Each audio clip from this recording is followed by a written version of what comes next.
Welcome one, welcome all to volume, I think 80 of the NFC East Mixtape. I can easily say the worst of 80 episodes that we have recorded in the history of this great podcast. This podcast you can listen to in any of the four SB Nation NFC East team blogs. That's the NFC Beast to any other divisions, by the way. Big Blue View for New York Giants coverage, Hogs Haven for the Washington Commanders, Blogging the Boys for Dallas Cowboys, and Bleeding Green Nation for the last undefeated team in the NFL, the Philadelphia Eagles, the winners of the NFC East Bowl, part one, at least on Sunday night. You can also watch this show on the Bleeding Green Nation YouTube channel. If you're doing that, I imagine you have been made happy in the first 41 seconds. You can watch it on the Blogging the Boys YouTube channel as well. And if you are, you will see that I am a man of my word. I am RJ Ochoa from Blogging the Boys. He is Brandon Lee Gowton from Bleeding Green Nation. BLG, congratulations, 26-17.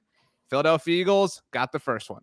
It's not going to be a good podcast for you, RJ. It's not going to be a good one. A lot of people are waiting for this one. And I will say, to your credit, the one thing I will give you credit and respect for is just like me, when the Cowboys beat the Eagles last year, we pay up our bets. We're not Pete Sweeney here who dips out. I mean, he deserves that shot, honestly. I mean, I'm just saying, like, that's hey, but he's a co-host of mine, just the way you are. If somebody said something about you somewhere, I would at least give you an ooh. You know what I mean? Like I would go fine. that much I'm to saying bat for you. It's objectively true, though. He did not live up to the bet. Like whether you think that's cool or not, I mean, he didn't do it anyway. So we do that here. Eagles were my lock of the week, RJ. I knew they were going to beat the Dallas Cowboys. Not only beat them, but cover as well. Mm-hmm. I don't want to hear anything. I don't want to hear anything about moral victory or whatever. Like we didn't have Dak. No. I saw all of the writers, almost all of the writers, maybe not every single one. Most of the writers at bloggingtheboys.com were picking the Cowboys to beat the Eagles. You picked the Cowboys to beat the Eagles. I want to hear they were going to lose anyway. No, that is BS. It doesn't matter that they came back into the game when the Eagles had to get the points. They did, as they've done all time. I don't want to hear anything like, the Eagles, there's some cracks in the armor. Eagles have led by 14 points in every single game this season. They have not trailed in the second half of a game this season. They are one of the very best teams, legit. I don't know why I have to justify that when they're 6-0. And also, even if all of that was valid when it comes to like the Cowboys are, whatever, like the Cowboys, this is actually okay. The Cowboys, this is a concerning game for the Eagles because the Cowboys, kind of played it close. BS, because even if that's your biggest takeaway, this loss was really big in terms of playoff implications. This is huge when you look at the percentages, and I'll wrap this up here so you can kind of get your reaction in. But the Eagles winning this game, according to Football Outsiders, and this was posted before the game, mind you. Oh, this is objectively true as well. If you look at like what a Cowboys win would have meant, their odds of winning the NFC East would have gone up to 45%. Their odds of winning the 1 seed, this is the Cowboys now, would have been at 28%. That's down to 10% and 8%. Or sorry, no, it's 10 and 6% respectively now. The Eagles jumped up to 87% of winning the East with the win over the Cowboys, and 73% for the 1 seed. That is huge. The implications of this game were huge. So even if they won by 1 point and they look terrible and they look worse than the Cowboys, doesn't matter. This win was massive. So first of all, you have every right to gloat. And I want to be very, very clear about a couple of things here. We obviously have a lot to get to. I mean, we have the freaking 5-1 New York Giants to get to as well. Like, who would have thought when we founded the NFC East Mixtape that all of a sudden we were going to be busy with all sorts of, winning to get to? It's been been quite the ride. But first of all, we got to this a little bit too late, but a very happy birthday to you, Brandon. It's seriously the week of BLG. Great vibes for the Eagles. I said this on Monday Football Monday on the SB Nation NFL show. What a great time to be an Eagles fan in general, because your Eagles are 6-0 with this big win against the Cowboys. You get to be off for 2 weeks while you get to watch the Phillies in the NLCS. Yeah. Like, just a perfect lineup of sports energy for you if you are a Philly diehard like you certainly are, and a happy birthday to you as well. So just a great time to be Brandon Gowton. And I think everything you said for the most part has very, very legitimate amounts of truth to it. But I think you lost sight of something that we love to say, and that's that multiple things can be true. So I'm trying to come here with all things that I believe are true. Now, are you ready? Like, I don't have like a list. I thought about putting together some notes, but I thought this would be better if we just kind of went at it like natural, like off the cuff, if you'll allow me. So the first thing that can be true, And I think some Cowboys fans lose sight of this. And Blogging the Boys audience, I'm sorry, but I will tell you, I have been incredibly annoyed and pestered by Eagles fans in my mentions. It is a disaster. It is a war zone in my mentions and my DMs right now. All right. Like all these Eagles fans coming at me, taking their victory laps. And you know what? Respect. This is why we love sports. This is it, right? Like for when you win a game like this, to tell the other team how stupid they are, right? To tell them how much they suck. Like, so point. do it. Like I respect that. I don't have but again, I do think there are multiple things that are true. So it isn't just like the Eagles are the best team in the world, the Cowboys are the worst team in the world. Now, I do think that some people don't listen to the NFC East Mixtape. All right. And shame on them in a lot of ways in life. But there are a lot of people saying like, oh, Cowboys fans weren't saying that Cooper Rush was a problem during the 4-game winning streak. Who said, like, who, you know what I mean? Like, that's where, like, let's remain connected to reality here. And there's a lot of, most of the reality is very positive towards the Eagles. But there was not a Cowboys fan out there, a rational one at least, that was saying like, oh, this team is on fire. This team's never going to lose a game. This offense is on fire. I mean, I'm not asking for credit, but like, was this not sort of the Cooper Rush that we all kind of talked about here on the mixtape, that I talked about? Did I not say that he was not built to come back from a deficit? And I give him credit and the Cowboys credit for narrowing it. That doesn't mean the Eagles suck. But I do think that is a commendable thing because they did it against one of the very best teams in the NFL, if not the very best one in the Eagles. Yeah, I don't think you were saying that, but again, a lot of people are still picking, at least on the Cowboys side of things. I think here the reason I think people pick the Cowboys is because like when was the last time you picked, the Eagles when they were legitimate to lose to the Cowboys? Like this to me, and this is not some sort of like copium, but this feels like, at least the way I feel, reminds me of the way I thought you felt after the Week 3 game last year. Because the teams are not in the same spot, but at that time the Eagles were 1-1, right? At Week 3 last year. At that time, the Eagles had not found this like rushing identity, like, having all this success through the run. There was still all this question of like, well, who's Nick Sirianni? How are they going to be? Blah, blah, blah, blah, blah. So when you lost, I mean, yeah, you paid up on the bet, respect, all that is true. But it was also this kind of like, well, I mean, like, what did we expect? Like, you know what I mean? Like, we didn't think that like the Cowboys were this really promising team at the time. They'd been a lot of, things offensively at that point of the season. And so I don't think you were shocked. You were bummed, but I don't think you were shocked. And that's how I think Cowboys fans feel. So I think they talked themselves into picking the Cowboys because they had won these 4 games, because the defense had done all these miraculous things. But there were a lot of holes, legitimate ones, to poke in it as they were winning games. I mean, they were playing some, suspect offenses, and all of it was inflated by, the 2 Super Bowl teams, division rivals, prime time, blah, blah, blah. But all of it was true. Multiple things have been true, still are true, and will always be true. And so I think it was fair to pick the Cowboys. I at least thought the Cowboys would cover. That didn't happen, even though the spread was incredibly large. And I think the Eagles deserve a lot of credit for that. I think the best drive that any team has put together so far this season, I think you could have made an argument that it was Daniel Jones for the Giants in London, but it was the Eagles when Dallas made it 2017. That was a big time. Hey, you're not always going to like have success. You're not going to have success for an entire football game, an entire quarter, whatever. But when you have to have it, they had it, and good for them. I mean, so I think that they are an incredible team, and there's a lot to take away from it. But I don't fault anybody for picking the Cowboys, at least coming from a Cowboys perspective, because there were some legitimate things there. And I think that those things are still legitimate today. Yeah, I mean, the NFC as a whole is obviously so weak. I'm not saying the Cowboys are the worst team. That's not the argument here.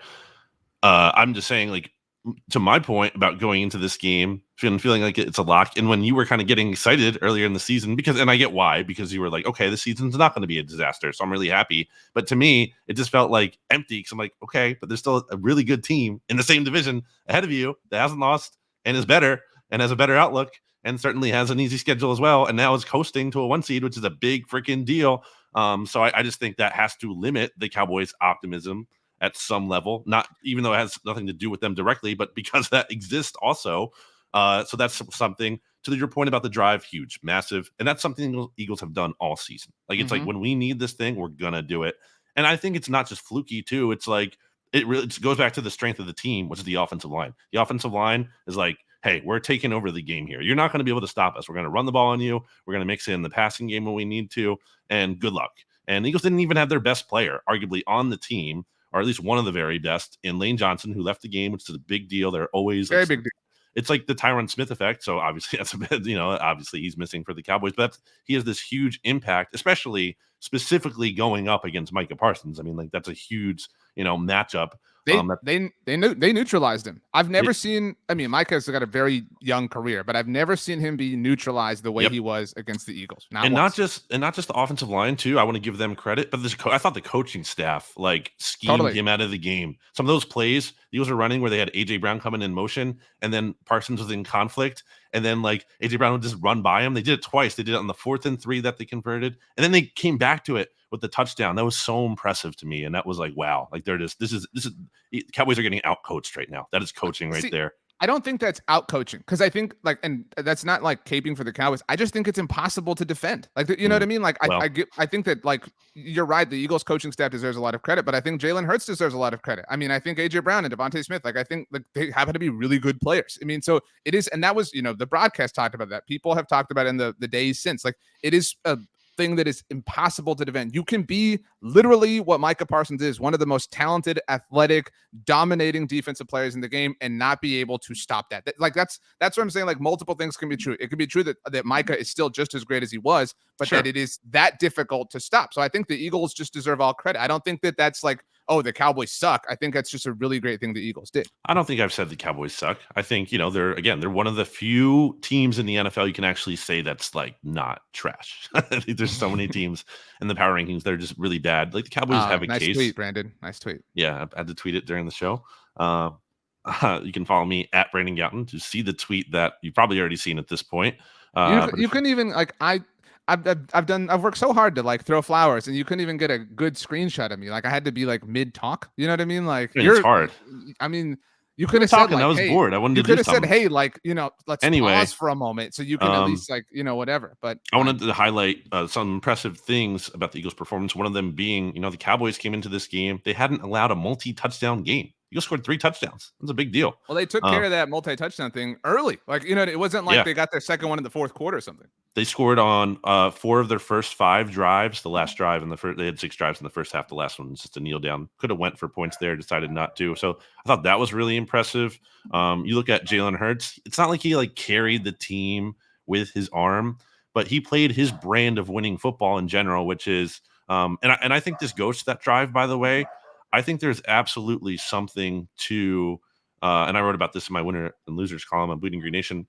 Like people always talked about Nick Foles. Like part of what made him so good during the run, he had this calming effect. Everyone was like, they weren't worried. No one was like frazzled or worried, even when the Eagles got into like a tough spot, because the leader of the team at that point and the starting quarterback was just calm, even, steady. And I think that's part of why the Eagles are having success on these drives in these must-have moments, because the team looks composed. They don't look rattled at all. And Jalen Hurts goes out there and quietly executes. And again, for him to not really carry the team, but to have this good, efficient game where he didn't turn the ball over.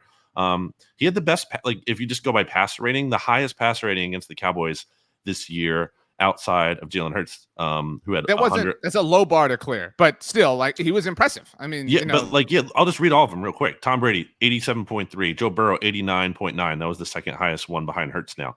Daniel Jones, 57.9. Carson Wentz, 56.7. Naturally, he had the worst. Matthew Stafford, 86.2. Cowboys defense, really good, obviously. Like, held these no quarterback. Speaking about the multi-touchdown thing, had more than 1 touchdown pass. Jalen Hurts had 2. So, it's not like he lit the world on fire. It's not like he's going to be NFC Offensive Player of the Week, but this was a really important game for him, too, especially as we talked about heading into the matchup, a player who had previously not done well against the Cowboys. For him to have this game and lead the team to victory was big. So I think like this is going to sound like an insult, but I mean it in the most complimentary way possible. It was a very hear me out, and I don't think you'll be as upset about it as our other co-host Rob Stats Guerrero would. It was a very Jimmy Garoppolo sort of performance from Jalen in terms of like masterfully executing the game plan. You know what I'm saying? Like that's all Jimmy Garoppolo's. That's why like Kyle Shanahan loves him, right? Because he's just like somebody who will go execute what Kyle wants to do. I'm not in any way comparing their athletic profiles or their abilities as a quarterback. I just think that Jalen is that in sync. I think the coaching staff has gotten on such a strong same page with him, identified his strengths and built a game plan that works for him and that leans into his skill sets. And it was difficult for the Cowboys to stop. I mean, this all lent itself, and this benefited obviously the Eagles in every single way.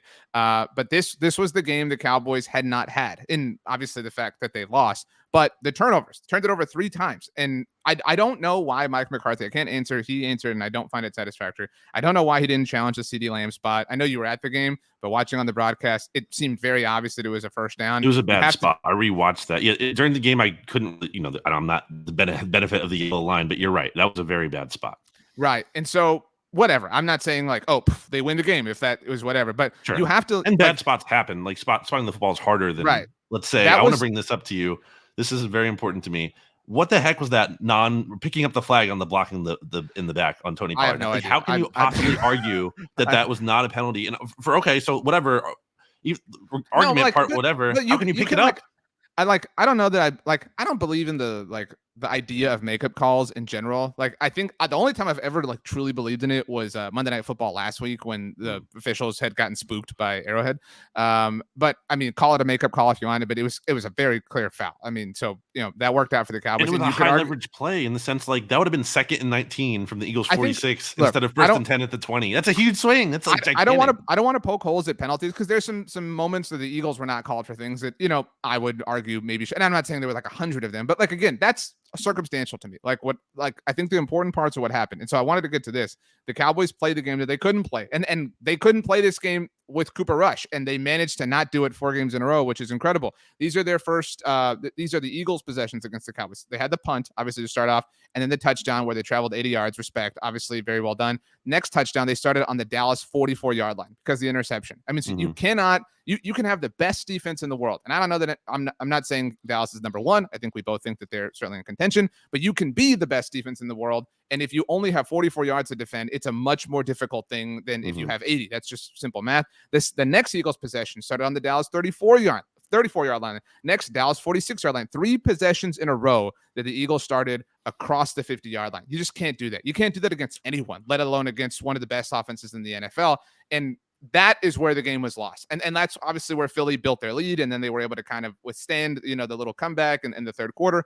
But that had not happened. And so like people are like, well, what happened? How did the Cowboys lose Cooper Rush? Like that was it. Like they managed to thread a needle for 4 weeks in a row, and they benefited, the way a lot of teams do from some poor teams and some poor quality opponents, but they managed to not do those things. And one of those possessions was the 4th down that Mike McCarthy should have, taken a look at, whatever. That was the only time I ever felt. The only take that you had that I don't think like was proven all the way right was this like Phillies crowd thing. The Cowboys, I don't think were intimidated by the crowd.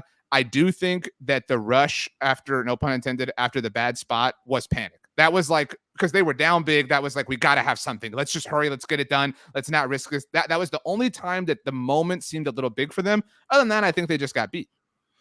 I can't. Is McCarthy catching heat for kicking a field goal at the end of the first half there? Because I thought that was terrible. Are you kidding me? You made a 3-score game a 3-score game. Congrats. You're 6.5 point underdogs on the road. You're down 20-0. Like, really? No, you're not going to go for a touchdown there. People are upset about That's terrible. How many times are you going to drive down the field with Cooper Rush? Come on. I mean, I agree with that, but I mean, I think people had kind of understood the situation, and that's where, like, look, by all means, like, annoy every Cowboys fan, like, be relentless. I greatly respect that about Eagles fans, and I mean that seriously. But that's where, like, I think I speak for every Cowboys fan. We're all bummed. It's annoying. It's frustrating, but I don't think any of us are shocked. That's so I think everyone like.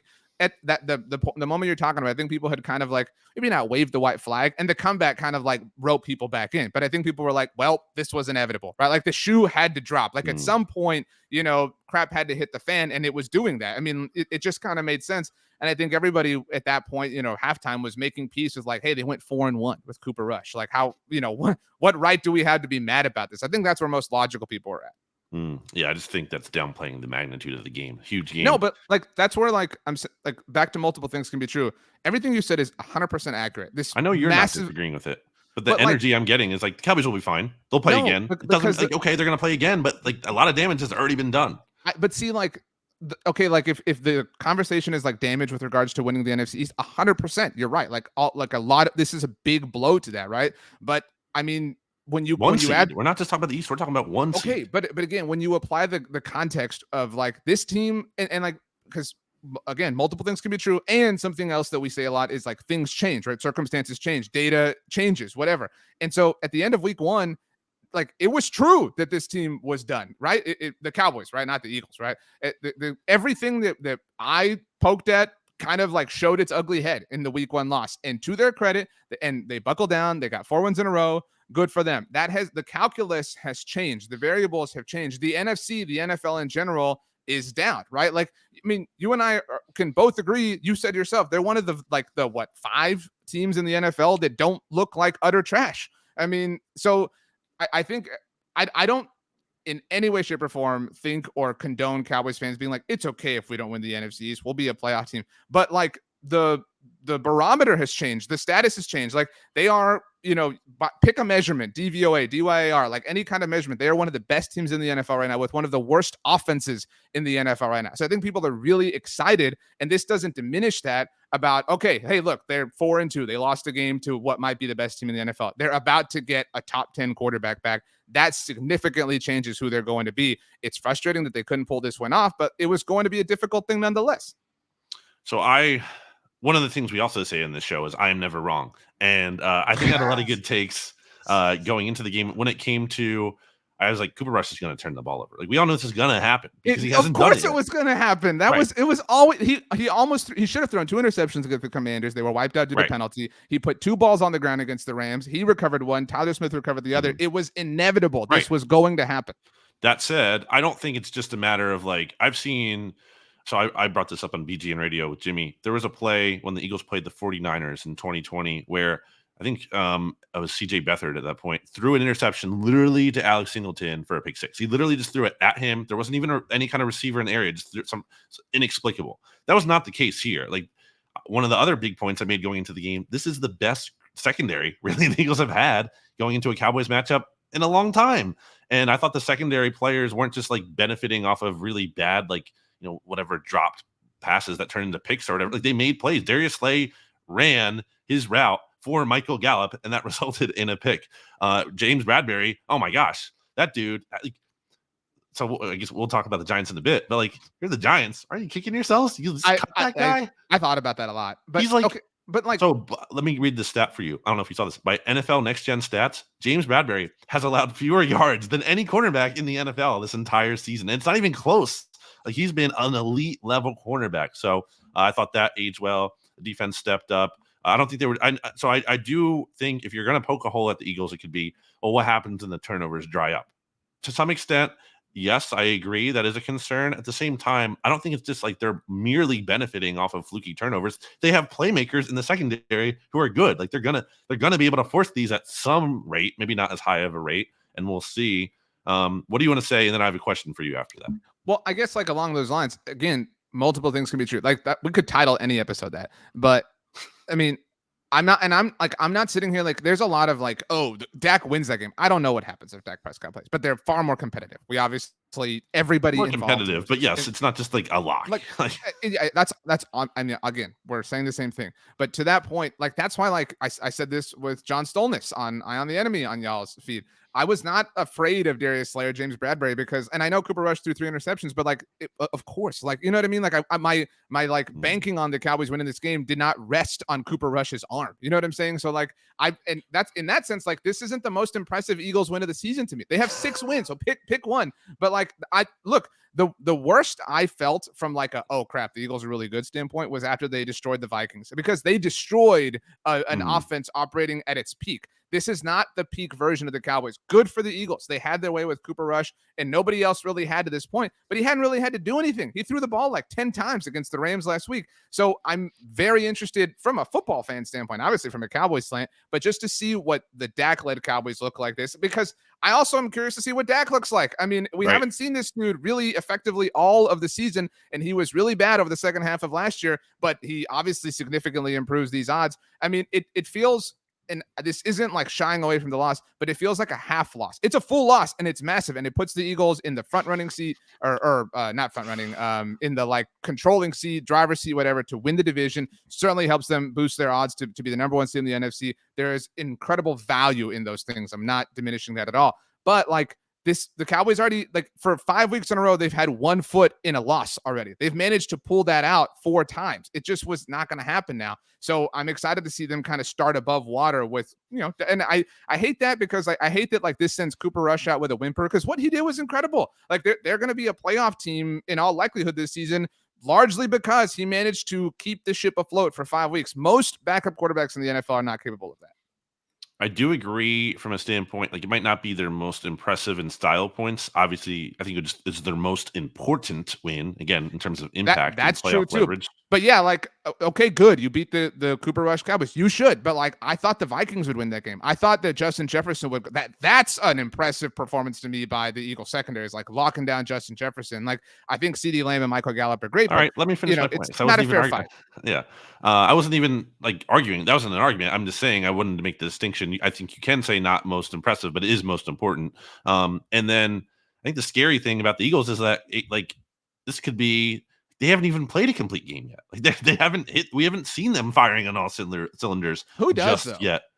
Like, that's where I think there's that criticism of the Eagles is unfair, I think, because people are, and, like, I've said that to some degree, I agree. But it's like, people are like, oh, well, they like, what was it? Like, they hadn't scored any, like, second half points or whatever the thing was. It's like, okay, well, like, who's just, like, scoring touchdowns on every possession? Like, but I think there's something to that. I think the Eagles have not hit their ceiling yet, is what I'm trying to say. I think you can make the case they have not done that, which is scary for a team that's undefeated. I think they're still figuring some things out. I still think they can click better in certain areas. It's insane how they are leading NFL history. No other team in NFL history has scored as many points in one single quarter that the Eagles have in the second quarter as, like, ever. That's insane. It's a crazy stat. I don't know what that is. I think I was theorizing with Jimmy. Maybe there's something to, they're really good at, like, kind of throwing some things out early in the game, then kind of taking that information and kind of figuring out how the opponent's going to react to that, and then, but really kind of go hard and attack things at that point. I don't know for sure, but let's say, like, they keep doing that, and maybe there's some regression there, but I think they can figure out some of the second half stuff, or maybe they get into games where they need to do it more, and they can, because they've proven that. Like, I think what it is like, people talk about, like, oh, well, of course they scored on their first, like, people say this about Kellen Moore, like, oh, well, it's his opening game script. He spent all week working on it. Right. Like, it should be really good. Right. So I think why is that a discredit? No, I know. But, like, my point is, like, and I'm not saying this is the case, but, like, if it, maybe they're like, okay, let's just, like, work really hard all week and, like, build a massive lead in the first half. And then, like, the 20 minutes we have at halftime won't be so stressful. Like, you know what I mean? Like, because you can do more work in the week on tape study and preparation, in planning and scheming things that you want to happen in an entire half than you can do in 20 minutes when you, like, there is obviously an incredible, value towards adjusting to what you've seen in the game, but, like, don't bank on that. You know what I'm saying? Like, so I don't think that's a flaw of theirs. I don't know that it's sustainable, but it has been so far. Like, it's difficult to argue with the results. Yeah, I don't know what to make of it. It's very interesting and intriguing. You had a question. Yeah, my question for you was, like, what is your biggest concern, I guess, coming out of this game? Not just that, and obviously we talked about the impact of the loss, but I mean about the Cowboys specifically moving forward. Even because my sense is that, like, you're not concerned about a ton. I would say, before you answer, one of my biggest questions for them is how Dak looks, because I know it's easy to be like, Dak's back, everything's fixed. I mean, he was bad. He was bad in week 1. That doesn't mean he'll be that bad again, but, like, he was bad. And not only was he bad, he's coming off an injury that directly affects his throwing ability. And we saw how that happened with Russell Wilson last year. And that doesn't mean it's going to be apples to apples. Like, I would be concerned about that. And I know the schedule's easy, but, like, that's something I don't just feel like Dak's back, all worries are put to bed. So I think the excitement lies, and that's what's, like, the primary emotion is if Dak, like, I don't, like, the first half Dak last year, like, the Dak for the first half of the season was remarkable, but, like, you don't need that guy, right? Like you don't, like, again, like, they're, like, people are saying, like, oh, imagine the Broncos if like the offense was, like, good. You don't need to be, like, good to be, like, a super elite team right now. Like, if you're the Cowboys, like, and I don't think defense is sustainable in general, but so, like, if Dak comes back and is And I don't mean the word average, like average NFL quarterback. I mean like average as far as like baseline for what we know Dak Prescott to be. Like he's the average version of himself. I like that. This is one of the best teams in the NFL. Percentile, like 50%. Right. Dak. So like if he's just that, and like realize that's still a difficult thing to be, then this is one of the best teams in the NFL. Obviously, if he's worse, that makes you feel worse. If he's better, that makes you feel all the better. But like that's where I think all the excitement lies. James Washington still has to come back. A lot of Cowboys fans are like hyped about that. I'm just kind of like, whatever. I guess if you put value in Tyron Smith coming back, I still will believe that when I see it. I guess what I'm concerned about is this defense can be beat. Like it's not just like they can have the most talent in the world and they might, whatever, it's fine, but they could be beat. Like, and maybe you want to say like, oh, well, nobody else has Jalen Hurts. Like, I mean, whatever, but like, you're probably going to have to play him again. Like you're definitely going to have to play him on Christmas Eve, but like, what if you play him in the playoffs? What if you play him in the playoffs? You play him in the NFC Championship game? And like, if you get into a like line of thought where you're like, oh, well, Dak will just outscore them. It's like, well, then you're just who you used to be. You know what I mean? Like you're supposed to be evolved. I will say I do trust, and I know you roll your eyes at this, but I do trust Mike McCarthy and his staff, to figure this out. Me to too. Make them, I trust him too, RJ. Look, this is where, and like, I mean, like you can disconnect yourself from the like joke here if you're an Eagles fan and take these words seriously from me, because I would not lie to you. All right. The Cowboys of old, and just because you're better than Jason Garrett's Cowboys does not make you amazing. To be clear, like just because real quick on Jason Garrett, I said this to you in Slack when he picked the Eagles and said "Fly Eagles Fly." I never felt more worried about the Eagles losing the game than that moment. Right, that was a weird. I actually think that like Garrett was like trying to like reverse jinx himself. You know what I mean? Like I really believe that, and that's not like out of loyalty. I just think like that's who he is. But anyway. So like I'm not trying to give Mike McCarthy a parade or a statue because he's better than Jason Garrett, but the Cowboys of old, they look at the house money they have in the locker room at halftime, right? And they say, you know what? We're going to go 4-1 with Cooper Rush, and we're totally fine with that. You know what I mean? We're good. Let's get back home. Let's beat the Lions and the Bears. Let's get to our bye. I give them a lot of credit. And I know Lane Johnson was out. Like, you know what I mean? All these things are relevant, but to your point, Tyron Smith is out. Dak is out. All these things. That is a little bit of fight or whatever you want to call it, whatever cliche that they have not had in the past. And so I do trust them to figure this out. I do trust Dak. I'm very anxious to see him, obviously, but I'm worried about the defense, because if Dak doesn't come back and is like Super Saiyan Dak Prescott God mode, then you're going to need this defense. And it was shown on Sunday night that they can be beaten Monday through Saturday by a coaching staff that does enough work. I want to read some of the responses to the tweet that I tweeted out, because I think that's relevant here and important to do. Can I say one thing very quickly? Yeah. So I tweeted out, and this happens sometimes, I'm sure you've been caught by this, where people respond to your tweet after the fact and they don't know the moment you tweeted it. Okay. So I hate that. Yeah, it's the worst. So look at the timestamp. There's literally a timestamp on the tweet. Right. And I'm sure a lot of listeners are people who responded to this tweet, and they won't find my answer or explanation satisfactory, but whatever. I tweeted out, so you had talked about on our live show, what was the special ceremony thing that you thought was the bat signal or whatever that was like 2 minutes before kickoff? You know what I'm talking about? Oh, yeah. But it ended up being Meek Mill. Right. So I tweeted out in that moment when it was Meek Mill, something like, the Eagles are pulling out all the stops, something like that. Like, this is, makes sense because this is their Super Bowl. Like, but because they like, and I'm not saying like no NFL game has like a pregame show or anything like that, but it was based on Meek Mill.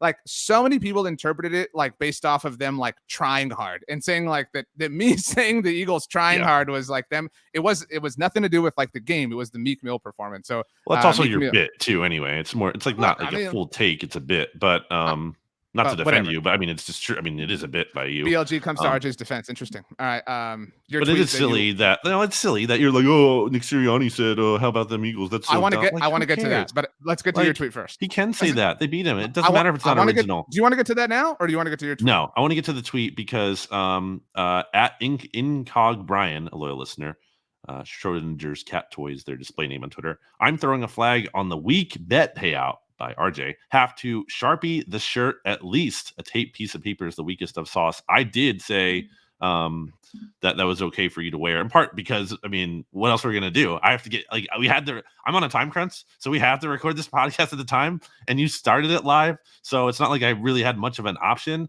I feel like practically it does make sense that you do this because, I don't know, like, Okay, wait. You need to explain things more to the podcast audience because they're not everybody's like seeing what you're seeing. So RJ is wearing. Did we talk about this? So the bet was the bet was twofold.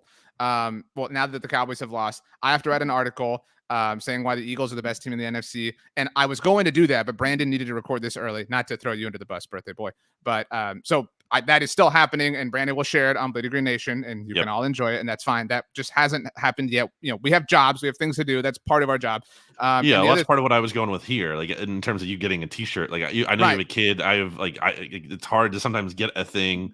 So what I had said, and I should have planned ahead, but I was going to get like a plain white T-shirt and write mimic Nick Sirianni's shirt from last year that said "Beat Dallas." I added the "They did it" part. I didn't have to do that. I just rubbed it in a little bit more. But I have a piece of paper that I taped to my shirt. But I did it nice and big and made it center like in the camera. You can see it. That's what I wanted. And honestly, if you did it on a T-shirt and it looked worse, then I wouldn't be happy with that. I just wanted it to be front and center. I'm not going to defend you. I'm going to defend my decision to allow it. We also have RJ's Halloween costume this year is going to be an Eagles fan. Now, he's probably crying about I swear to God, Nick didn't wear the highlighter as like an FU to me. Like I really believe that in my heart of hearts that like the one piece of satisfaction I could have gotten, he took away. He does listen to the podcast. I'm looking. You can see the excuses and rationalizing forming on his lips. So that's a good call out by Birds fan in Kansas City. And then I don't know how this one is in here, but at Chewy the dog tweeted a screenshot of you saying "good win" by the Eagles. I don't know what the context of that is because they cropped out the timestamp, but I don't know if that's edited. But I just like that. Did you have something else? Oh, you were talking. So these were the replies to your tweet that you were talking about. Yes, the tweet. Okay. The screenshot of you. Oh, I thought you wanted to talk about a tweet about the game. Like, no. Okay, this was just trolling. Okay, so last thing, and then we can move on, I guess, since we've spent 35 minutes on this. Although I'm sure that it's not enough for some. But look, I know a lot of people were looking forward to this. I'm trying very hard on my end to deliver my one thing, and I actually say this from a point of respect. Nick Sirianni, so first of all, I talked about on Monday Football Monday on the SB Nation NFL show. I don't know if you saw the Seahawks after they beat the Cardinals. They tweeted out Pete Carroll edited over the Cliff Kingsbury photo of him in his house or whatever from the virtual draft. Yep. And it's like, dude, this joke is old. Like this. How many people have done versions of Cliff on the couch? You know what I'm saying? How many people have superimposed their face? Like it's an old and tired joke. Like roast, drag. Destroy your division rivals, but do it in a clever way. Be Brandon Gowton. Brandon Gowton is always finding one of my favorite Brandon Gowton headlines of all time was when Jason Witten unretired. What was it? It was like Cowboys hire failed commentator, like whatever. Like, old man commentator. Yeah, exactly. Live in the moment. Be smart. Be creative. I'm just asking for ingenuity here. So that being said, Eagles fans, drag us. I'm totally fine with it. But the like VHS line again, like let's just inspire some more creativity here. Like I'm challenging your level of trolling.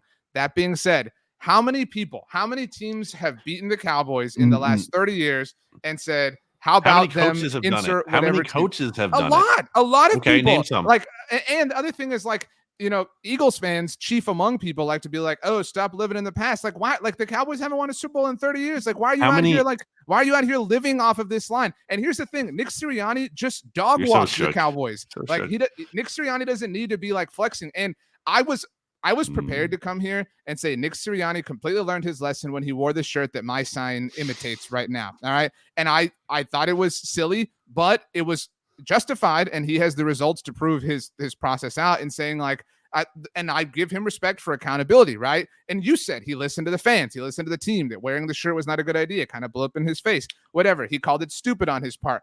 With you all the way, but dude, don't like. It felt like the same guy that wears the Philly shirts and the Sixers shirts, like trying to be the coach that Philly wants them to be, like cussing at the end of the game, like just felt like, okay, the game is in hand. Let me flex my narrative muscles and do my catering to the fan base so they can love me.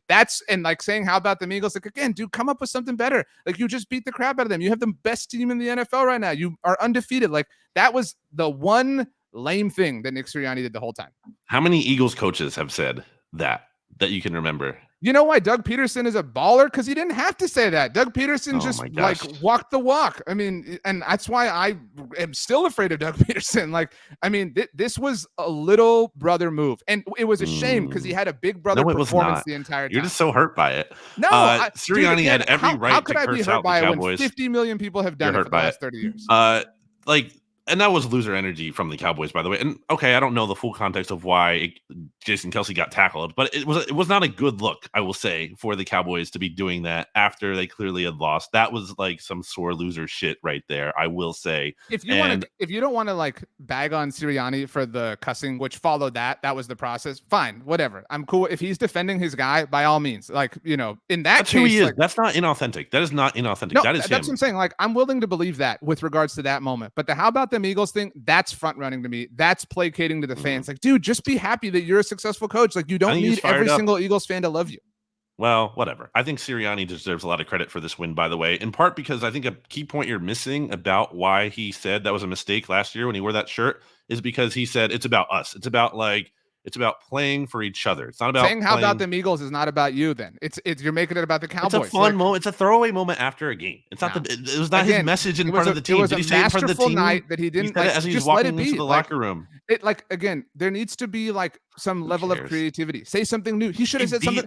He should have said something about what DeMarcus Lawrence said. That would have been funny. That would have been clever. Like DeMarcus Lawrence, by the way, who got bad luck for him. It doesn't count unless you play us. I mean, guess what? Jalen Hurts put his best game of any quarterback. To be fair, DeMarcus Lawrence talked about Tom Brady and the Bucs before week 1 too. Like that's just kind of his thing. Like, I know it's his thing, but like he didn't back it up. So like not the. But best he did back it up against the Rams. He talks every week. Like that's just kind of who he is. He didn't back it up by his play too, by the way, because he did not have his best game. And there are some clips out there of Jason Kelce like freaking putting him on his butt, just like bullying him and making him look bad. So I really enjoyed that too. We need to get to the Giants, but my peace offering here is Cowboys fans, Eagles fans. Let's retire VHS jokes, Santa jokes, batteries, all like, you know what I mean? Like, let's challenge ourselves to higher levels of creativity and come up with new things for new generations to enjoy that still instill and spark the same levels of hatred and disgust. But not like the San Diego Padres videos that are going around. Oh, God, if you haven't seen those on Twitter, look at like a Philly fans Twitter account because and I retweeted one and they're so bad. They're awful.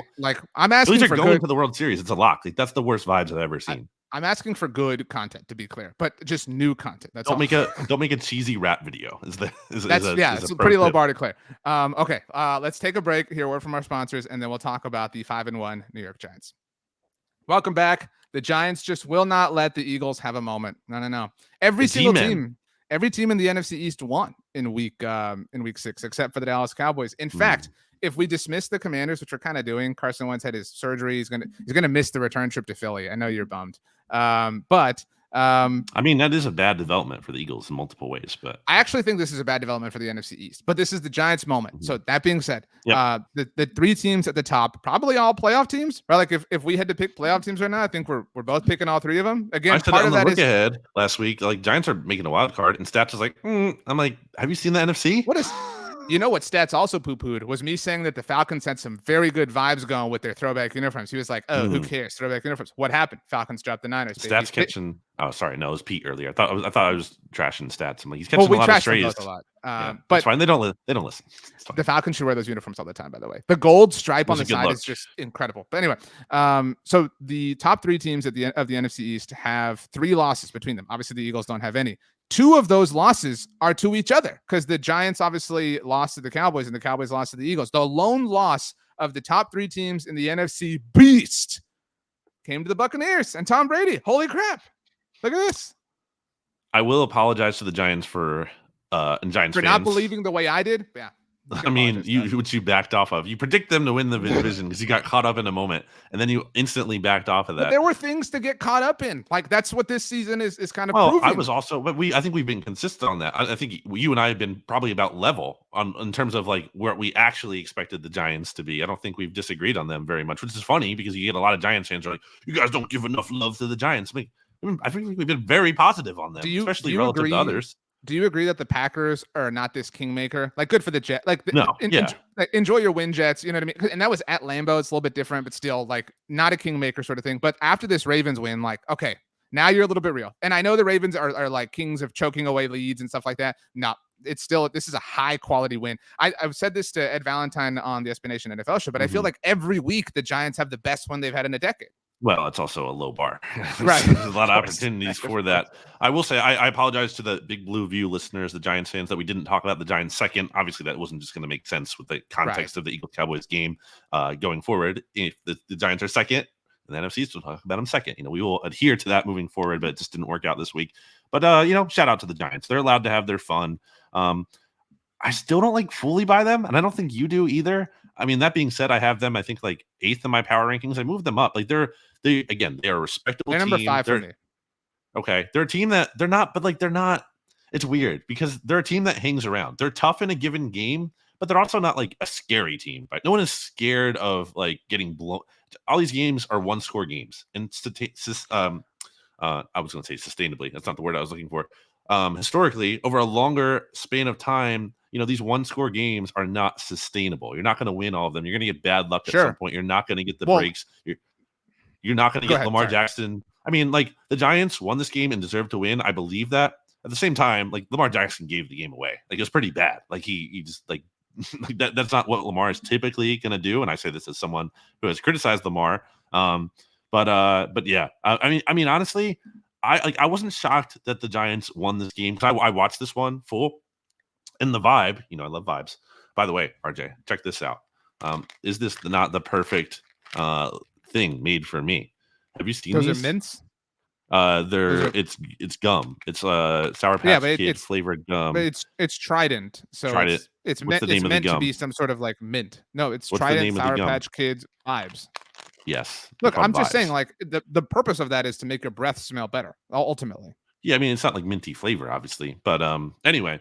But the vibes were working in the Giants. The Giants have the vibes going for them right now. I'll say it. I will give them that. I will certainly credit them that. That's all Brian Daboll. Daboll deserves a lot of credit. I thought Daniel Jones didn't have the sexiest stat line, 19 and 27, 173, 6.4 average. He had 2 touchdowns, 0 interceptions, and a 12.1 passer rating. So certainly it's not it's a good pass. It's a good stat line, but he didn't even pass for 200 yards, but he looked legitimately good. I was watching a lot of his passes and I don't think he ever really put the ball in harm's way. And I think that's something that Ed Valentine did touch on the SB Nation NFL show with you and Pete, is that he hasn't done it all season. Ed said, yeah. He did have a fumble, but that was at the end of the first half when they were trying to do a Hail Mary. So that's a big deal. The fact that he's not turning the ball over anymore is massive. And I just thought he made a lot of high quality throws. It wasn't even just good simple throws. He just kept executing and didn't make mistakes. And that goes a long way. And it's not he has a great receiving core to work with right now. You know what I mean? Look at all the big things have missed. Kenny Golladay, Kadarius Toney, Sterling Shepard's out. I mean, I'm totally with you. They're going to be New York football's back. I mean, we'll see what happens to the Yankees tonight. Let's do the look at their schedule game. All right, so the Giants are 5-1. They are at Jacksonville this week, the Tom Coughlin Bowl. So Giants win or loss? I think they drop one of the next two in either Jacksonville or Seattle. That Seattle game, that is a fun game all of a sudden. You know what I mean? Yeah. Giants at Seattle, I would have never thought that would have been the case. But I'm fine. So they're 6-2 at the bye. Be super thrilled, be pumped. Okay, coming out of it, Houston, dub, right? Yeah, it's at home. Yeah. So they're 7-2. Then week 11, the week before Thanksgiving, they have the Detroit Lions. By the way, I think I'm ready to say I've been ready for a while. I have this take where it's nobody gets more credit for losing than Dan Campbell does. It's oh well, they lost and they were really in it, So good for hasn't the even Lions. been the case this year. That's not even the case anymore. So you were the person who said that they could be this year's Lions, right? The Giants, they're better. I was wrong. They're better. But do you know the good version of last year's Lions? So I think we obviously think it's dumb to assign wins to one person, whether it's the quarterback, whatever. But if you're going to assign them to one person, the coach is obviously kind of a good one to do that for. Again, it's still a stupid practice, but Brian Daboll already has more career wins as an NFL head coach than Dan Campbell. So good for him. So we have them at 7-2 through Houston. We both think they beat the Lions. Man, we just crapped on the Lions, so I guess we have to. 8-2, then at Dallas on Thanksgiving. I know you're going to be silly, but the Cowboys already beat them, and Dak will. I think they'll lose. I don't think so. They're still like, again, I'm not trying to be disrespectful. I legitimately don't think they're ready to hang with the big boys. They're not. Right. Like those receiving talent issues. These issues are going to show up. But if you're 8-3, like that's not saying you're not a big boy. You know what I mean? That's so okay. 8-3. Well, I think the big boys it's a very exclusive tier. I think it's like the Chiefs. It's the Eagles. So that kicks the off Bills right now. That Thanksgiving Day game at Dallas kicks off 4 divisional games in a row for them. So we had them at 8-3. Washington the next Sunday, dub, right? Although I will say, if there's ever a team to not like be actually good but can win the Super Bowl, it's the New York Giants. 9-3 through Washington. We both have them losing at Philly. Or sorry, that's at home. So that puts them. I mean, maybe I have that as the first Eagles loss, actually, that game. Okay, so maybe you're willing to like conservatively split the series between the Giants and Eagles. And for what it's worth, the Eagles did lose there last year. And that was against Joe Judge. So that puts them at 9-3. I think they lose one of the Commanders games. Okay, fine. But then the other games to end the season for them are at Minnesota, which that's a loss. I believe in them, and then Indianapolis, which I know they had a cute little win against the Jaguars, but the Colts remain frauds. And then that Week 18 game might not mean anything. Eagles play host the Giants. Right, but that could benefit them. Right. I'm saying it might not mean anything for Philly. Yeah. Good for the Giants. I mean, it's annoying that they're now like a problem. You know what I mean? They're like something you got to pay attention to. They're a tough team. They hang around, play smart football, take care of the ball. They're scary in terms of like what they could be next year if they really get this offseason right, and they have a front office now that can they're a scary team. I still think the Saquon thing could work against them because of the contract. If they he's the best running back in the NFL right now. I mean, I know Nick Chubb is Nick Chubb, but like I would take Saquon and I wouldn't be you know what I mean? Like if we'd had a draft and I landed Saquon, I would be very, very fine with that. Yeah, but I think the floor there scares me still because I think he could get hurt and that would be that would like mess up their offense too in a big way. So I think that can be a big undoing still, but they do have a lot of things going for them. And I think Giants fans deserve it. You know, they've stuck with this team. Super impressive thing to me is like the path I outlined for the Giants was because we said, like you said, we've been level. We said that they're like Daniel Jones is an athlete, right? Like he has athletic traits and athletic qualities that can be molded into, a functional quarterback. We've seen that happen many times. And so we thought like, man, what if like it's a long shot, but what if like he has a Josh Allen type bump with Brian Dable? That hasn't happened. You know what I'm saying? And they're still, the way they are. Like that's impressive. Like I thought that was the only way that they could potentially do something like this. But to their credit, they're finding ways. They're benefiting, but I mean, you make your own luck, and I think that well-coached teams survive the chaos that like crazy NFL games bring. I thought the Ravens were that. I mean, I still think the Ravens were that, but maybe they're just, a little bit more Raveny than usual. Yeah, Lamar, not the MVP. I think we can say at least. Well, I mean, not the favorite right now. Certainly, I think that kind of right now, if the season ended today, MVP is Josh Allen. I'm sorry to Jalen Hurts. And no, I think most people would agree it's Josh Allen. Right. And I think Coach of the Year, again, this is not a shot at Nick Sirianni, but it's Brian Dable. Like, and it will help him that he's doing it for the Giants of all teams. But man, alive. I mean, in the first year bias seems to be pretty strong. And it's also more impressive from a standpoint of their, finding their footing and everything.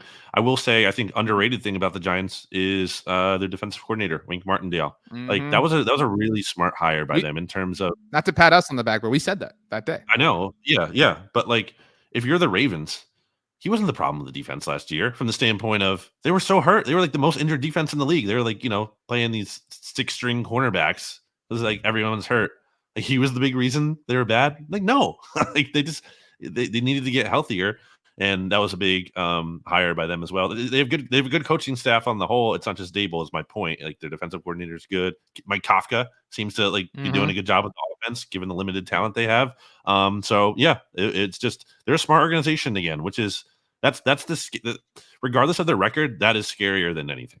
Well, and they were a smart organization the entire time with limited quarterback play. You know what I'm saying? Like if they have been a thorn in the sides of both the Cowboys and the Eagles in the past with very average quarterback play. So if they can get just good, not even like elite, it's just good quarterback play, that also is a frustrating thing to consider. I have two final things and then we can wrap. Are you ready? One is Cowboys, one is not. But technically this is when we're supposed to talk about the Cowboys because we just got to the Giants. Talk about the Commanders. I mean, I think we already gave the Commanders some love because we did the live show during the Commanders game. But we'll see how things go for the Commanders this week. What do you want to say? And then I want to briefly touch on the Commanders because I have some thoughts. So I don't know if you saw this. I know you have already done your power rankings for Bleeding Green Nation. I don't know who you all curate in yours, but for us at Blog of the Boys, we do NFL.com, ESPN, USA Today, Yahoo, CBS Sports, The Athletic, and Sports Illustrated. So I'm just mine. What's that? Coward. So you use mine, coward. Well, I don't have yours by the time we have them out, and I'm not going to use every SB Nation site. You know what I mean? Anyway, so the NFL.com took the Cowboys up from 10 to 6. ESPN dropped them from 5 to 6. For what it's worth, I dropped them from 6 to 7. USA Today upped them from 5 to 4. Yahoo kept them at 4. CBS kept them at 6. The Athletic bumped them from 7 to 6.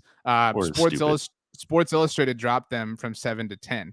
So, but I mean, I thought the NFL.com rank was low last week, like 10. I'm not saying like, best team in the NFL, but that was still a little bit low. So maybe it's hard to find 9-bit teams. Yeah, that's what I'm saying. So like maybe the big rise there was due to that. But I thought it was amazing that USA Today bumped them, that Nate Davis bumped them from 5th to 4th. The only teams he has ahead of the Cowboys are the the Bills, Chiefs, and Eagles. I think in that order. I might be wrong, but those are the 3 teams. My thought was like, so like we're super attached to this, and that's why I think the mixtape is awesome, right? And that's what people say. By the way, it was such a great and fun week for the mixtape. We love you all. We're very excited. The show listeners made it a great week. This show is one of the more fun things that we do. So we're very excited to see how we continue to grow and develop and evolve. By the way, tweet at Michael Kist NFL to tell him what evolutions you want to see to the NFC East Mixtape. But I do think, and that's our jobs, but I think it's interesting to see like the national perspective on our teams. And so I think we both saw some flaws in the Cowboys and, the Eagles, whatever. But, I think we both also saw some like signs of positivity and things like that. But I thought it was fascinating that so many, and these are just the ones that we curate, that so many outlets bumped them. NFL.com, USA Today, and The Athletic. And then they were status quo at both Yahoo and CBS. Like, that's amazing to me. Like that so many people in unison and it wasn't like this game was just like buried in the 12 o'clock window or, on at the same time as Bills Chiefs. No, like the whole world watched this and everybody kind of agrees. I thought that was really interesting. I think you have to put them outside of the top 5. I have them at 6 in mine, so still, respect. But also part of that is just there aren't good teams. Like, so you have them higher than me. I have 7. 7. So who do you should put the Giants over them? Did you not? I have the Giants at 5. Yeah. Okay. Yeah. So you did. I have the Giants right below them at 7. I have the Vikings. So I'll just read you my top 6. Bills 1. They're first in DVOA and point differential, but like I think the Eagles are right there, though. I think they are right there. Eagles are 2nd. Chiefs are 3rd. I think those 3 are all also in their own some amalgamation because I have Bills, Chiefs. I have Bills, Eagles, Chiefs. Those are my top 3. Yeah, some kind of tier there, and then it's the next tier for me that drops down. The Vikings, only 1 loss, and it's to the Eagles. And then, they look a little shaky. I'm not like full in on them, but whatever. They're certainly the 2nd best team by far in the NFC. So we both have them at 4. And I have the Giants at 5. The Ravens still, because obviously I just talked down on them in Lamar, and they lost to the Giants, but they've also had these their win probability has been so high, late in these games. The regression will benefit them, when they exactly. They're going to be fine. Although they're my number 6 for what it's worth, but I couldn't put them above the Giants after Sunday. So Bengals are still hanging around in the NFC North, so maybe not. I agree so fine. With that. But we'll see. Anyway, not that podcast. I want to get to the Commanders quickly because significant news that Carson Wentz might miss at least 4 games. If he does go on IR, that would cement him being out for the Eagles game, which is bad news for the Eagles for multiple reasons. Number 1, I think you can make the case that Taylor Heineke makes the Commanders I don't know if their ceiling is as high, theoretical ceiling, but I think it does raise their floor. Just in part because his rushing ability. Wentz can't move around anymore. Heineke can move away from pressure and kind of make some things happen on the run. Wentz can't do that anymore. It also gets rid of the thing. I don't in any way think that that Brett Rypien is a better quarterback than Russell Wilson. I'm not saying that Russell's awesome, but right now you got to get rid of the thing. You know what I mean? If you're the Broncos, you know what I'm saying? You got to get rid of the thing to just exactly. That's what I'm saying. I know Russell has this hamstring injury now, but you got to get rid of the thing. And Carson Wentz is, because of Ron Rivera, the thing. And some of obviously Carson's past. Well, yeah, himself. I don't think that Carson has done anything wrong in the way he has in the past in Washington. You know what I mean? Like, I think as far as his time in Washington, he's just been like a good soldier. But it's not true. He's the same person though. Like he's the same not leader, and that's an issue. Any case, he's out. It also is probably good news for Washington from the standpoint of like I don't know that Carson Wentz plays again this year, because if Taylor Heineke plays well, then you obviously keep him in, and if he sucks, then you just ride it out. Howell, and it's a lost season. And why would you put Wentz back in when all that does is serve to raise his snap count to the point where the Commanders are going to have to give up a second-round pick instead of a third-round pick, and the Commanders are already so far behind and are in a very competitive division with 3 teams ahead of them. It's not like, well, the division's open, so we can still make a run at it or run at a wild card. Like, no, you can't. And you've already lost to the Cowboys, and you've already lost to the Eagles. So I think it's actually kind of bad news for the rest of the East, and actually kind of good news from a long-term standpoint from the Commanders, although in reality, there is really no good long-term news for the Commanders as long as Dan Snyder is there. Who do they have next, by the way? Commanders have the Packers at home. Maybe a winnable game. Packers bad, but also very losable. Then they get the Colts in Indy. They play the Vikings at home, and then they get the Eagles in Philly. That's their next 4. I'm so bummed that he won't beat the Colts. Record in those games. So they're 2-4 right now. 2-4 right now. They, by the way, they did not even outplay the Bears. Like, they beat the Bears, but they did not outplay them. Like, the Bears outgained them. The Bears went 0-3 in the red zone because Justin Fields is bad and missed a wide open touchdown. Like, that was not a win to be happy about. The Commanders posted a victory celebration video after that game. Like, that's pathetic. Like, they did not do anything. They were the less worse team. I think so their next 4 games that you talked about. By the way, that Philly game is Monday Night Football. I don't know if that's a Manning cast game. I haven't been in on the Manning cast this year. But whatever. I know this sounds strange, but like of these next 4 games, I think the Packers one's the most winnable one for Taylor Heineke. You know what I mean? Like, could be. I don't think that's crazy. I mean, the Colts, I still don't buy the Colts. I mean, we've mentioned vibes. The vibes are awful in Green Bay. Like, the vibes are really bad. I mean, all time. Tampa and Green Bay, man. These old quarterbacks.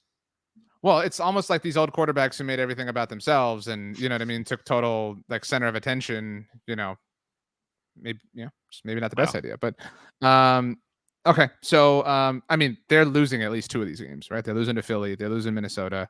I don't know. I mean, I'm never betting on the Colts. I'm never betting on those frauds. So I really don't know how that's going to go. Okay, so I have one last thing, and then I don't know if you have anything else. So I've tried very unsuccessfully to start like an award or a thing here on the Mixtape every week, but I think I found one that can stick. So we, by the way, always encourage people to subscribe to your preferred team's podcast network. Leave a rating, write a review. Go to a different one, leave a rating, write a review. You can say whatever you want, but just leave a 5-star rating. And go subscribe to the SB Nation NFL show. If you like listening to Brandon and I together, every Friday we're on with our good buddy Rob Stats-Greer. We preview every single NFL game. We also react. And you have to wear that sign again, by the way. I don't know if you remember that part of the bet, but I said it was for that. Okay.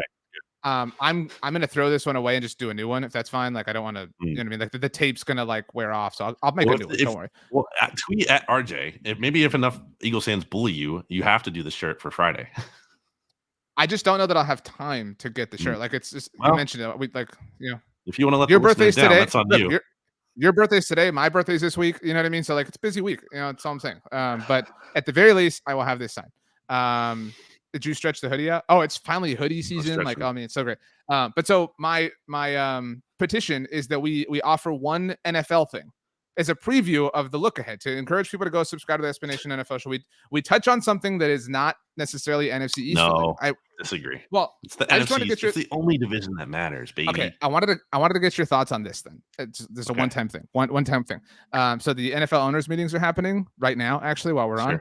And an NFL spokesperson said that they anticipate the Sunday ticket deal to be on pace to be done by the calendar year, and that it is a product that is ripe for innovation. There have been a lot of conversations about Sunday ticket going to like Apple or some sort of streaming platform or whatever the case may be. We obviously watch a lot of football. Football is our life. The NFL is our life. So like, what are your thoughts as a consumer? Like, because everybody's kind of in this boat, in this pickle. Like, what do you do? What do you get? Like, this is an interesting conversation to have.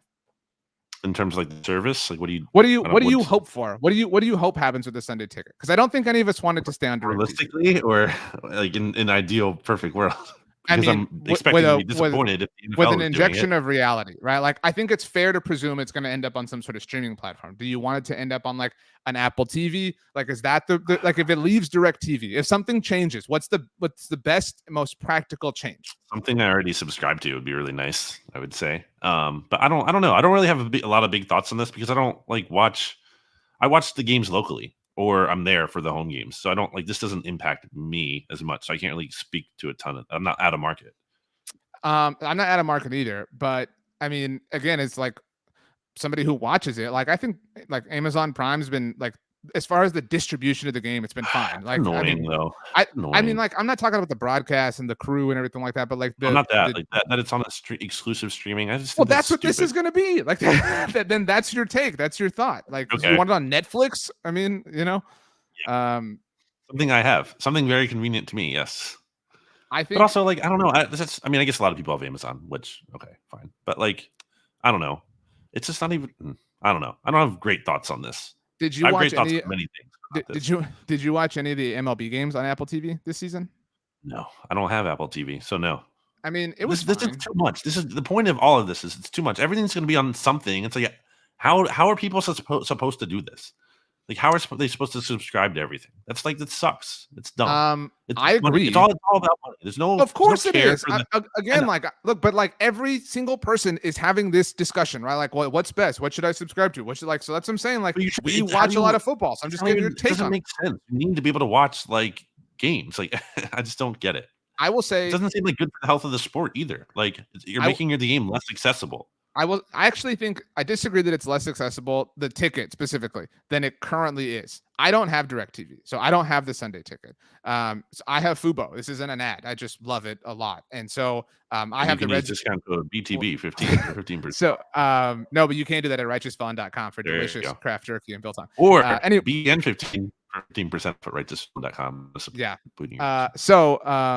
Like, when the Cowboys aren't playing, I watch the Red Zone channel with Scott Hansen, right? And when the Cowboys are playing, obviously I have that game, so I'm good to go. But I would what I don't like about the ticket, and I don't need the ticket in terms of like being able to watch like a Chiefs game that's out of market for me. But I don't like that you have to have DirecTV. You have to have a contract with them. You know what I mean? Like, so if it is on Apple TV, I do think that's better. I think if you're an Eagles or a Cowboys fan who lives somewhere not in market, I know Eagles fans hate those people. But like, I think this works out better for you for whatever cable service you do or don't have. Because if you don't have to be locked into a cable contract, I think that's the best way for this to be. I think that opens more doors for more people. All right. I'll give you the final word. It could be 3 words, 3 colors, 3 animal sounds, whatever you want, Brandon. Well, I'm a man of many hats, RJ. So it's time that I change my hat to one I'm sure you will appreciate, as you see my bald head very quickly, to did you tell people what Stats wanted you to do if the Eagles had lost? Yeah, that was too far. I know. Well, I mean, I don't care. I'm not ashamed of being bald. That's a permanent thing. He wanted you to write it in Sharpie on your head. Like, that's a really, you would have had to have washed it. Like, that would have been complicated. That was too much. What the heck, Stats? I mean, it's not like I'm making him like jump in a lake or anything. I did release Stats on that bet if the Eagles win the Super Bowl. Well, I didn't actually officially agree to that. I said I'm considering it. I will finalize that with him at some point. I just want to make him have to root for the Eagles, which I guess he doesn't care about a ton necessarily. Although I'd love to get to a situation where it's like Eagles 49ers championship game, and then he has to root for the Eagles if he doesn't want to jump in a lake. I think he does care about the Eagles. Stats is kind of like this closet Eagles fan. He is really, because he likes me, because I'm great. Anyway, the Eagles hat is on. The Circus Survive Eagles hoodie is on because the Eagles beat the Dallas Cowboys and are still undefeated at 6-0. Can we hear, RJ? Will you do an Eagles chant for me? No, I would have done it if you had made those the terms of the bet. I actually thought that the bet was going to be like I would have to sing the song or something like that. I would have rather. That's what we did last year. But this was much better. Like, the sign thing and the article are totally fine. Like, I would have not, because the song could live forever. Somebody could clip it. Well, the article's going to be really good. I can't wait for that because I'm a really good writer, right? Well, in terms of like the Cowboys fans on BTB not understanding like the angle and the podcast, be like, what the hell is this? Or you're going to get emails because people do this all the time where like they don't get the context and they're going to be like, why are you praising the Eagles? You suck. Sucks. people all the time on every team site at SB Nation will they'll read the headline, scroll past the body of the article that has the answers to everything that they want to say. Have you ever seen my pinned tweet? Yes, I have. Please tell it to us. No, you have to look at it. You have to go to my Twitter account. On Twitter and Instagram at Brandon Gowton. On Twitter and Instagram at RJ Ochoa. Actually, speaking of tease, this is the right way to end. Give people, Brandon, the birthday boy, 2 reasons why they should listen to the SB Nation NFL show on Friday between you, me, and Rob Stats Guerrero. The 2 reasons are I'm there, and that's all the reason you need. Happy birthday to you. You're gonna get sued. Happy we don't have the birthday rights. We don't have the rights to this song. You know who owns this? Happy birthday, dear Brandon. I think it's Michael Jackson's legacy or Happy birthday to you. Yeah.